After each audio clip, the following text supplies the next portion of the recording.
Ready?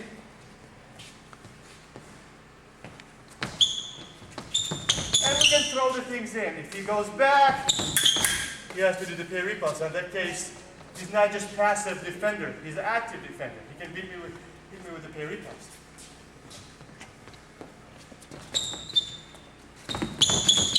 Short. Good.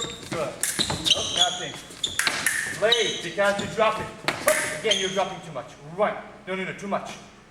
Right. No, bring it right here. Exactly. Let's do it without going anywhere. Slow. Yours. Relax your shoulder. Nothing. Out of distance. Slow.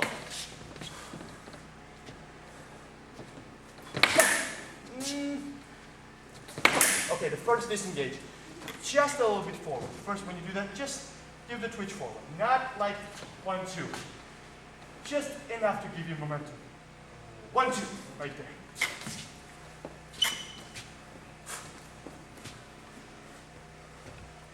Exactly. Just change it a little bit. It's a surprise thing. He was wrapped up too much on this action. Couldn't convert right away. Bravo. His shoulder came through. Exactly.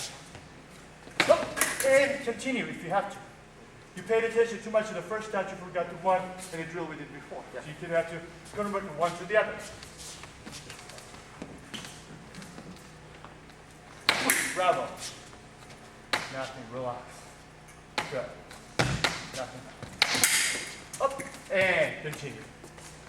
All right, let's start moving again.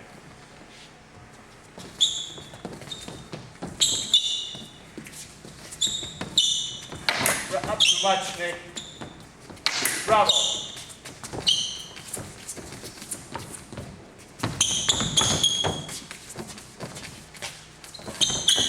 Fast, right there.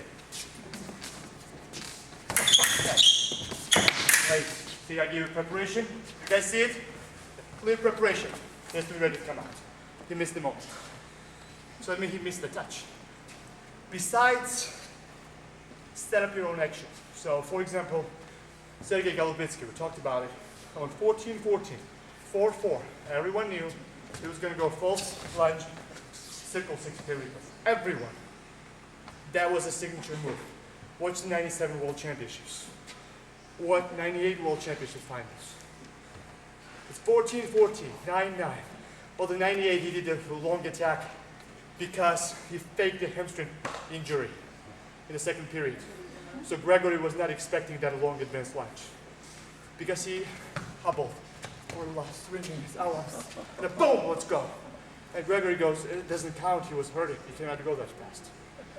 Versus every other touch I've seen, since he was a kid, he was set up. He knew that in 14-14, automatically he was go to mode, he goes false attack, parry post. On a false attack, if he did not go back enough, he will change and hit you with a disengaged lunge. But mostly, he would put you in a situation with false attack, he would come out to go parry. But here, he has to be opportunistic. Every time I prepare, and he has to be ready. So we're going to work on that one, being opportunistic.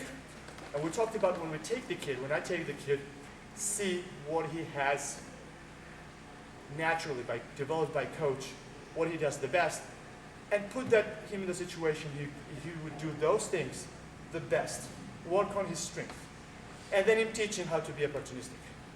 Occasional base. Because I didn't make the mistake, it's 14-14, I make the mistake in preparation.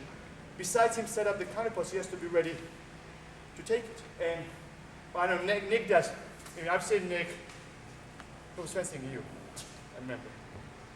And he was down 2 or 3-0, and you started making the big preparations, and about he did it to you. He goes, you start going forward, you see false, you stop, disengage, touch, you get out. Very impressed. And the next one he did, he goes false, and you did not hesitate. He finished, he goes parry. So I mean, he's a bright kid, he could convert. I know how good he is. But also, he saw the mistake, he capitalized on it. So same try to put him in the situation to see that all the details in the lesson. And then like the second part of the lesson, or the different part of the lesson, will work whatever his strengths are. Second attention at the tap, or whatever, the counter post, he does really good. With the flick, maybe go false attack parry post. But the first thing is Whatever, you have to make a decision based on the opponent's mistake. So I'm providing with a mistake. If he doesn't see it, he loses the touch. Ready? Let's go one more time.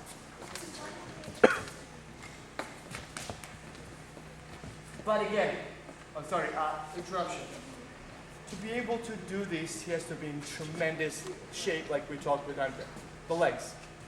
Half an hour in this rhythm, the worst part is psychologically, to be able to focus. That takes more energy than your footwork.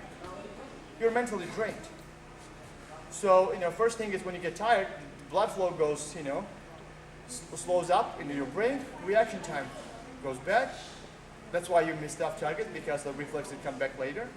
That's why your accuracy goes by, So, and that's especially when we fence 23 bouts grueling marathon in the college.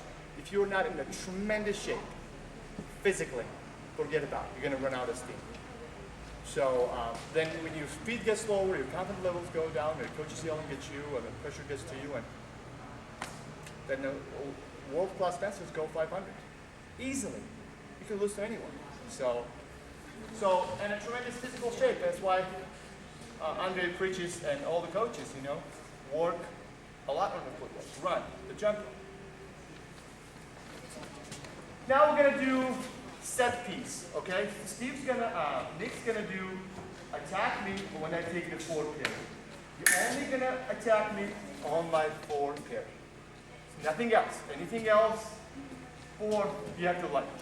So you have to be in the distance, lunging distance. At forward, release. As soon as forward starts, you got it. What's on the forward? Exactly. Before your hand comes out, your foot stays up.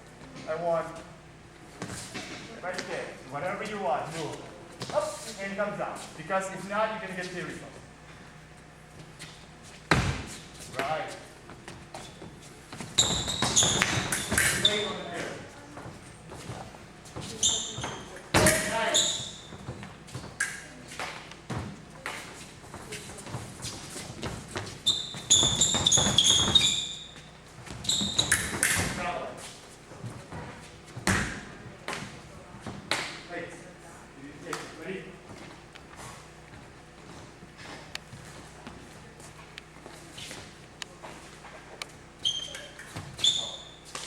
You're down.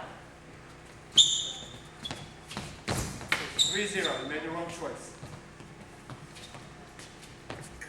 Bravo, 1-3.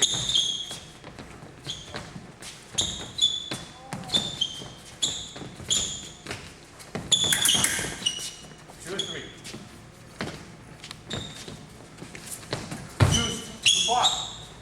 Out of distance. Again. Right idea, wrong choice, because you cannot chase. Russians have a great expression. Train left or right. There's no way to chase the train. Let it go by. The other one will come over. So yes, I spread the distance. I took the parry, but wrong time. It's too far. Unless it flushes. So we're not working the flush right now.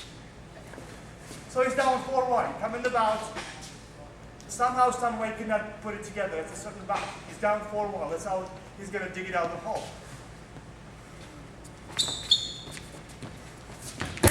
Nice. 1, 2, 4. 3, 4.